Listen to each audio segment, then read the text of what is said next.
Começa agora, Nova Era Atualidades, tudo relacionado à espiritualidade. Carlos Ribeiro. Obrigado, Bianca Santos, novamente. Aqui estamos na Nova Era Atualidades. O assunto do episódio de hoje, a causa da pobreza. O objetivo da nossa igreja é construir um mundo isento de doença, pobreza e conflito. Quanto às questões relacionadas à doença, tenho a impressão de já tê-las examinado e explicado detalhadamente sobre todos os ângulos. Não obstante, pretendo continuar dando esclarecimentos a respeito, pois se trata da medicina indicada por Deus. Agora, porém, falarei sobre o problema da pobreza. A pobreza é decorrente da perda da saúde. Contudo, existem outras causas importantes. Além de não poder trabalhar por causa da doença, a pessoa tem de gastar muito dinheiro com tratamentos médicos. Se for pouco tempo, ainda é suportável, mas quando a doença se prolonga por um longo período, acarreta desemprego.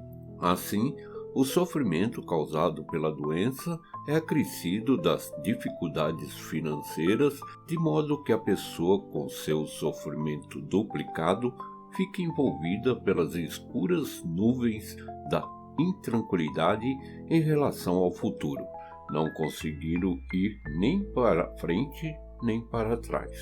Podemos dizer que esse sofrimento é um verdadeiro inferno. Por toda parte, existem inúmeras criaturas em tal situação. Esses infelizes, ao conhecer a nossa igreja, logo conseguem vislumbrar a luz da esperança em relação ao futuro e sair do inferno em que vivem, começando a ter uma vida alegre. São exemplos concretos que podem ser vistos em quantidade nas experiências de fé.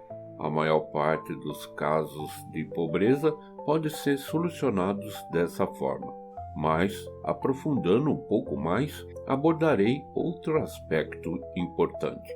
Para tanto, relatarei minha experiência sobre o assunto, com o qual desejo ensinar o segredo da solução definitiva do problema. Quando eu era jovem, apesar de ser ateu, sempre tive o desejo de melhorar a sociedade, achando que para isso não havia meio mais eficaz do que uma empresa jornalística.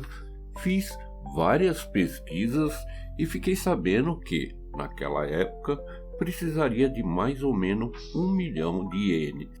Ora, eu sou de família pobre e só pude me casar e ter um lar graças à pequena soma em dinheiro que me foi presenteada por meus pais.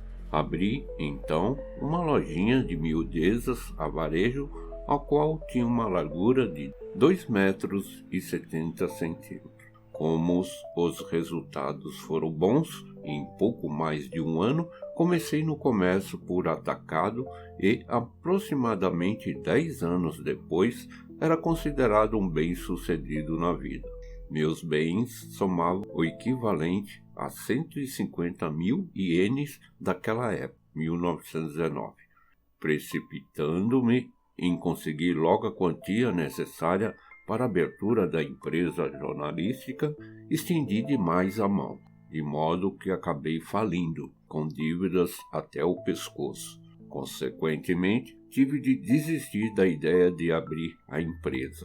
Desesperado, recorri à religião. Durante mais ou menos 20 anos, passei por inúmeros percalços e dificuldades, tendo sofrido muito por causa de vultosas dívidas. Agora, entretanto, vejo que tudo isso constitui minha prática ascética. Em geral, os religiosos se isolam nas montanhas, banham-se em cascatas e fazem jejum, mas acho que minha prática foi muito mais difícil e sofrida, e não foi apenas uma ou duas vezes que me vi afundando em problemas financeiros.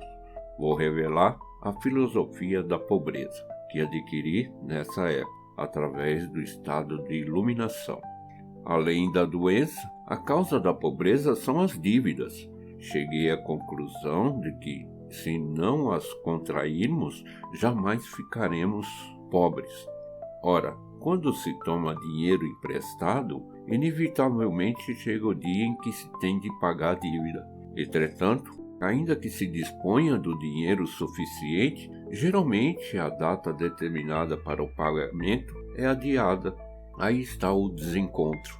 Quando se faz uma dívida, correm juros todos os dias, sem falhar um só, até que ela seja liquidada completamente. Por conseguinte, ainda que a pessoa tenha calculado um lucro considerável, subtraindo-se os juros, quase não haverá lucro. Além do mais, a dívida provoca uma constante intranquilidade espiritual e, nesse estado, a inteligência se atrofia, sendo impossível surgirem boas ideias. As dívidas são a causa da maioria dos fracassos ocorridos na sociedade e da maioria dos casos de pobreza. Eu, que despertei para essa realidade, sempre digo às pessoas: se você tiver 100.000 ienes, empregue no negócio apenas 1/3 dessa quantia, isto é, 30.000 ienes. Esse empreendimento, à primeira vista, parece pequeno, mas com o passar do tempo torna-se-á grande.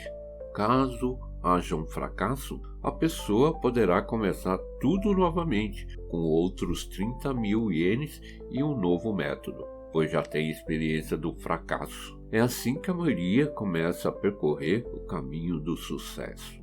Ocorrendo outro fracasso, ainda restarão à pessoa os últimos 30.000 ienes. Se ela fizer nova tentativa, é certo que desta vez será bem sucedida.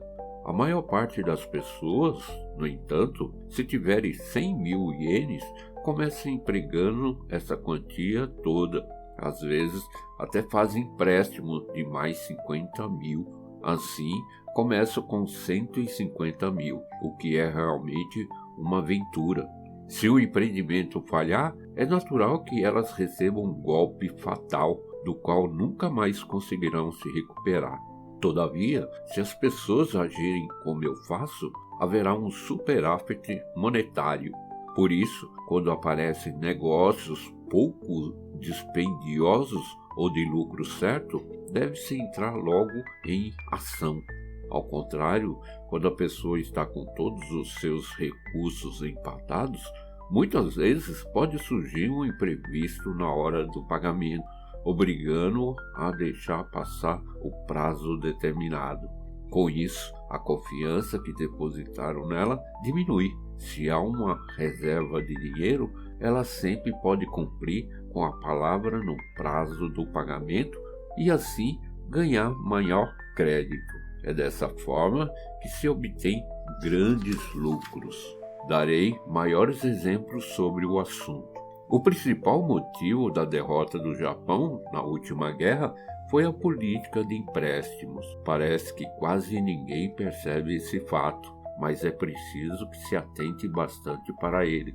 Até o início da guerra, o Japão veio aumentando suas importações a cada ano. Como as dívidas se avolumavam, foi necessário fazer novos empréstimos para pagá-las. Com esses empréstimos, o país aumentou seu poderio militar, expandiu seu território e cada vez estendeu mais suas mãos para invadir outros países. Naturalmente, além de empréstimos externos, também se fizeram empréstimos internos, de modo que o Japão acabou expandindo a política das dívidas públicas até o fim dos limites. Os prejuízos que a ferrovia nacional está sofrendo atualmente também são herança dessa política. Caso não a tivesse adotado, talvez não surgissem pessoas ambiciosas, ávidas de invasões. E mais, a cada ano, o comércio aumentaria as exportações e, sem dúvida alguma, o Japão estaria numa ótima situação. Em consequência, a cultura de cunho pacífico expandir-se-á amplamente, a moral do povo se elevaria e seríamos uma nação feliz, invejada pelo mundo inteiro. Além disso, o país poderia importar com facilidade tudo quanto precisasse em matéria de alimentos, dando aos demais países uma sensação de paz e tranquilidade em relação ao seu povo. Como resultado, as nações possuidoras de grandes territórios receberiam com muito prazer os imigrantes japoneses e tornar-se-ia desnecessário o controle da natalidade. Se a política de empréstimos de uma nação tem essas consequências, nos casos particulares acontece o mesmo. Acredito que através de minhas palavras compreenderão o método que deve ser empregado para solucionar o problema da pobreza. 30 de junho de 1949.